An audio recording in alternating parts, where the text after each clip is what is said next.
I grew up in a quiet, conservative town in Montana where life was predictable and expectations were clear. My parents were hardworking, religious, and firm believers in the traditional path: graduate, get a steady job, start a family. But that wasn't the life I wanted. I felt suffocated in that town, like I was meant for something bigger, something more thrilling. By the time I turned 18, I knew I had to leave. The bright lights of Los Angeles called to me, promising excitement, independence, and fast money. When I arrived in LA at 19, I was broke, naive, and completely alone. My savings barely covered a few weeks of rent in a dingy studio apartment with paper-thin walls. The city was a neon jungle, alive with opportunity, but also full of predators waiting to take advantage of someone like me, a small-town girl with big dreams and no real-world experience. I tried the usual routes: waitressing, retail jobs, but the paychecks barely covered groceries, let alone rent. Nights were spent tossing and turning on a lumpy mattress, listening to the sounds of the city: sirens shouting, the occasional moan of pleasure or pain from the apartment next door. Every day, I felt the pressure mounting. I needed money, fast. One night, I wandered into a club, drawn in by the flashing lights and pulsing bass.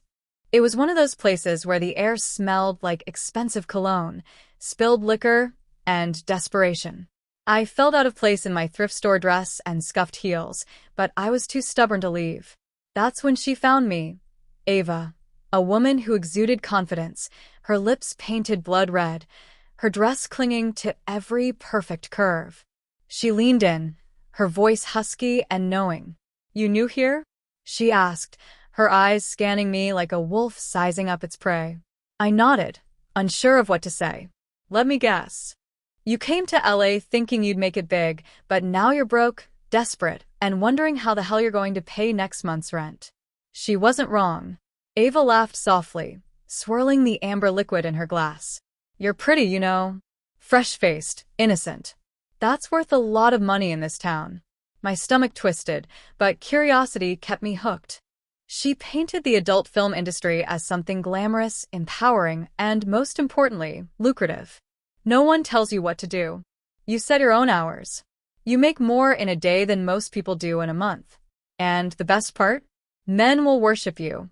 It sounded like a dream compared to scraping by on minimum wage, enduring rude customers and lecherous managers who expected too much for too little. Still, doubt gnawed at me. "I don't know." Ava leaned in closer, her perfume intoxicating. "Sweetheart, you're already selling yourself, just for pennies. Why not get paid what you're worth?" She slid a card across the table. "A talent agency. Call them when you're ready." That card burned a hole in my pocket for days. I resisted. I tried looking for other jobs, but the reality of LA hit hard. The bills didn't stop coming, and the dream of making it big was slipping through my fingers. And so, one desperate afternoon, I dialed the number. The day I walked into that agency, I wasn't sure what to expect. The hesitation still lingered in my mind, but desperation pushed me forward. The office was a strange mix of professionalism and something unspoken, something darker. The walls were lined with headshots of women, all stunning, all seductive, their names likely known to millions. Behind a massive desk sat Rick, a man in his 40s with slicked-back hair and a knowing smirk. He didn't ask for my photos, he didn't need them. One look at me, and his mind was already made up. "You've got that fresh-faced look. The kind men pay good money for," he said, tapping his pen against the desk. "You ever been on camera before?" I hesitated, my fingers tightening around the strap of my bag. "No." Even better. Within a day, I had a new name, a new identity. The girl from Montana no longer existed. I was now an object of desire, a fantasy wrapped in makeup and lingerie. My first shoot was meant to be soft, a solo performance, something simple to ease me in. The set was professional, the crew polite, but there was an unshakable feeling of being dissected under the harsh lights. I followed their instructions, every movement carefully choreographed, every expression rehearsed to perfection. The camera didn't just capture me, it consumed me. At first, it wasn't so bad. The money was more than I had ever seen in my life. One day's work covered my rent for 2 months. I told myself I was in control, that I was different from the other girls, that I was smart, that I was just here for the paycheck. The second shoot came quickly. The supposed chemistry was staged, choreographed for the audience. He grabbed me roughly, positioning me with force rather than care. His hands were too strong, his grip bruising, but I bit my tongue and played the role. The more I resisted, the more I was told to let go. I learned quickly that resistance wasn't an option. This time, I had a partner. A man I had never met, one who barely spoke to me outside of barking instructions when the cameras weren't rolling. Arch your back more. Act like you love it. The director encouraged me, his voice detached, clinical. The intimacy was fake, but the invasion was real. His hands were on me, his breath against my skin, and I had to pretend every second of it was thrilling. My body obeyed, but my mind went somewhere else. Then came the requests for more extreme scenes. The scripts grew rougher, the positions more difficult, the performances more exhausting. My body ached after every shoot, bruises blooming in places no one would see. I was paired with men who treated me like a prop, gripping me too hard, forcing me into angles that left my muscles screaming. The cameras never cut, no matter how uncomfortable or degrading it became. Push through it, the director would say. The audience loves realism. Some days, I was bound so tightly I lost feeling in my limbs. Other days, I was contorted into positions that left me barely able to walk afterward. Pain was dismissed as part of the job. If I hesitated, if I winced, there was always another girl willing to do it instead. Afterward, I scrubbed my skin raw in the shower, trying to wash away the feeling of being used. But the money kept coming, and with it, more calls from my agent. "You're a natural," he told me. "If you keep this up, you'll be one of the biggest names in the industry." I should have felt proud. Instead, I felt numb. The shoots became more demanding. "Harder scenes mean bigger paychecks," my agent said. The boundaries blurred, and soon I stopped asking what was next. I just showed up and did what I was told. Some days I played the role so well I almost believed it. Other days, I felt like I was watching myself from the outside, a stranger in my own body. The directors pushed limits. Scripts demanded more humiliation, more degradation, more pain disguised as pleasure. I told myself I could handle it, that it was just acting. But my body knew the truth. The bruises took longer to heal. The exhaustion became permanent. The line between performance and reality disappeared. But the money was good and I needed it. That was the lie I kept telling myself, until I couldn't anymore. One night, my phone rang. It was my mother. "Emily, your father saw one of your videos. He won't talk to you." I had always known this moment would come, but nothing prepared me for the cold finality of her voice. "Mom, how could you? Do you know what you've done to this family? The church, our friends, everyone knows." "I needed the money," I said, my voice hollow. "There were other ways," she snapped. "You're not welcome here anymore." The call ended. Just like that, I lost them. My family, my home gone. I drowned myself in work, numbing the pain with alcohol, pills, and long hours on set. The scenes got rougher, the paychecks bigger, and my soul smaller. Then one day, my body gave out. On set, in the middle of a scene, my vision blurred and my chest tightened. "A panic attack," they said. But I knew the truth. My body was begging me to stop. I packed a bag that night and walked away from everything. No plan, no savings. Just the desperate hope that I could start over before it was too late. For years, I kept telling myself I would quit. Just one more shoot, just one more paycheck. But at 27, I hit my breaking point. I had a breakdown on set and walked away from it all. No plan, no backup, just an overwhelming need to escape. Leaving the industry meant starting from zero. With no savings, no stable job history, and a name that employers refused to look past, I struggled to find my footing. Job applications went unanswered. Interviews ended abruptly when my past came up. I worked whatever jobs I could find, cleaning houses, waiting tables, answering phones at a call center. The pay barely covered rent in a tiny room I shared with 2 other women from a shelter. Some nights, I went to bed hungry, stretching a single meal over 2 days.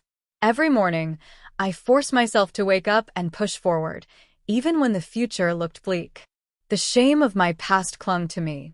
I faced sneers from coworkers who recognized me, judgment from landlords unwilling to rent to me, and rejection from employers who didn't care how hard I was trying to start over. At my lowest, I considered going back. The money had been easy, even if it had nearly broken me. But something inside me refused to take that step. I had fought too hard to escape. One afternoon, while working at a cafe, I overheard two women discussing free psychology and counseling courses at a local community center. Something in me sparked. I had spent years running from my own trauma. What if I faced it head-on? What if I used my experiences to help others? I walked into that center the next day.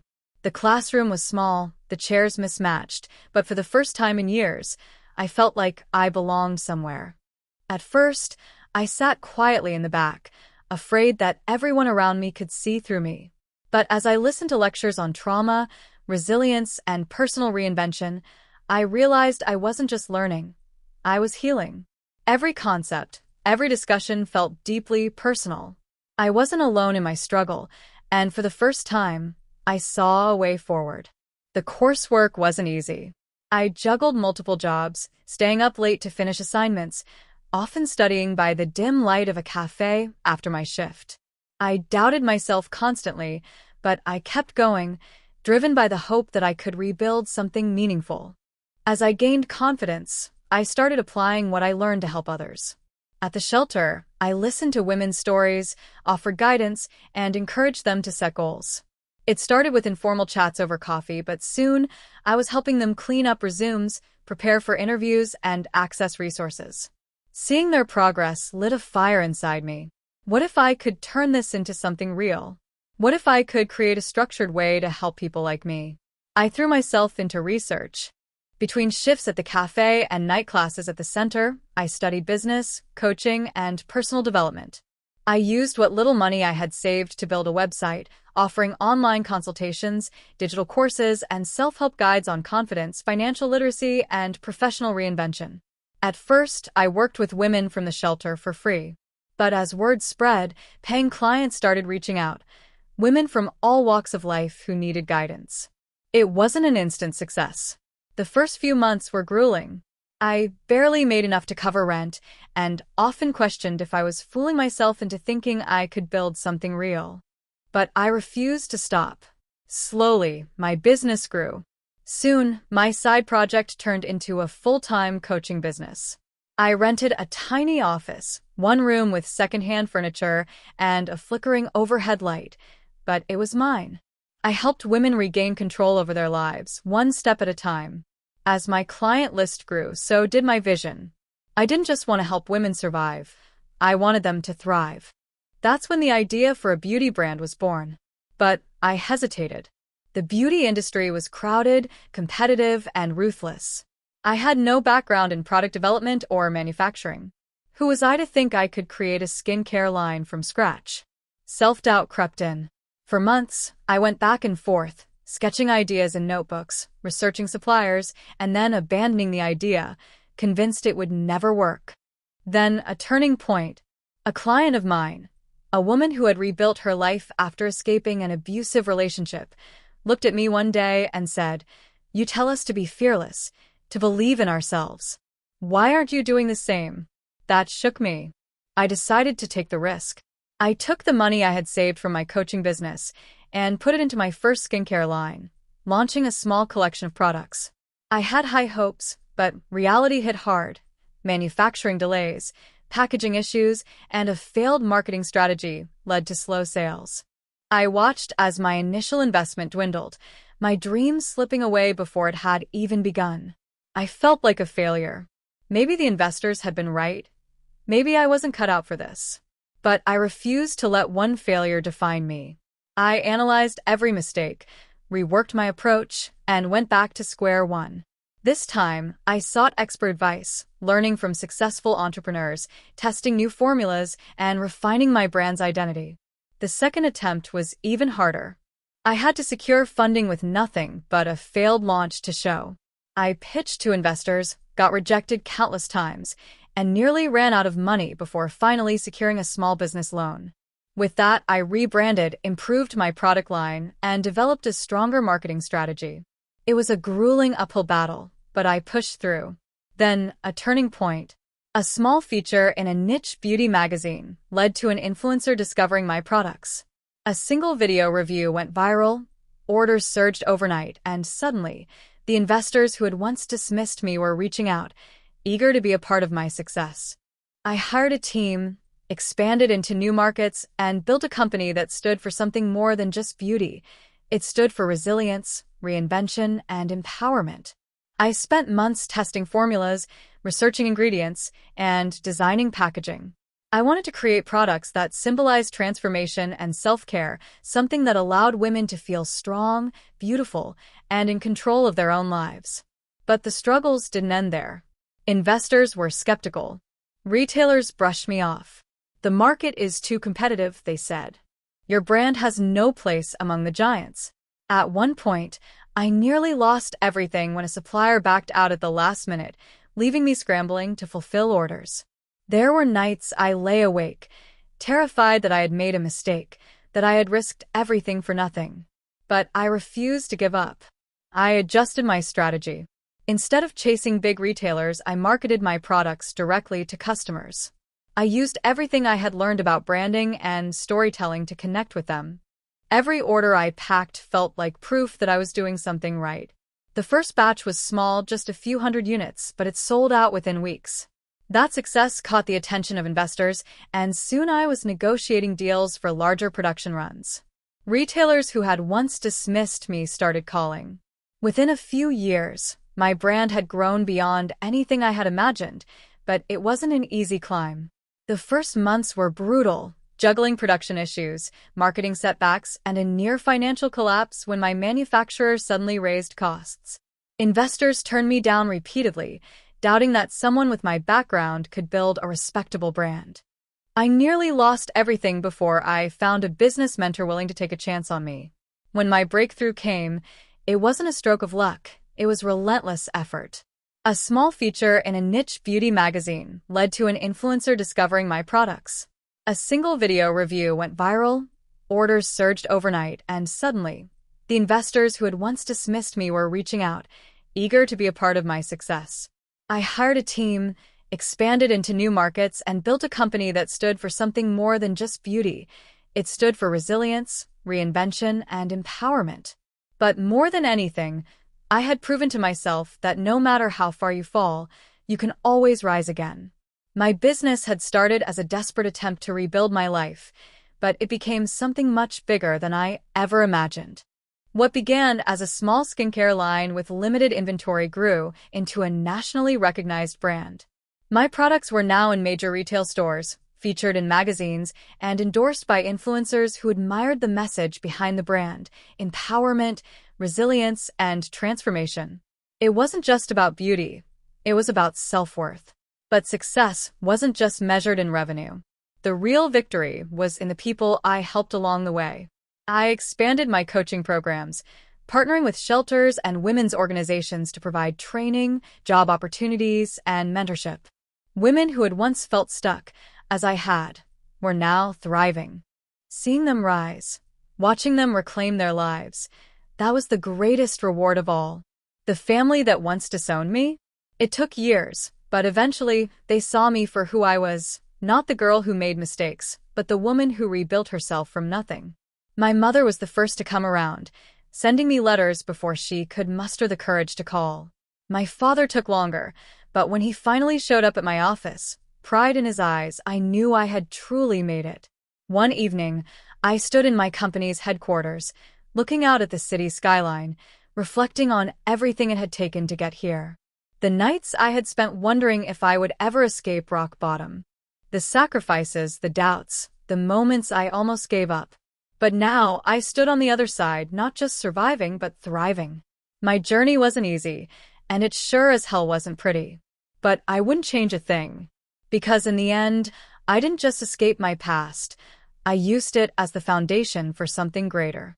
Success, to me, isn't about money. It's about proving that no matter how far you fall, you can always rise again.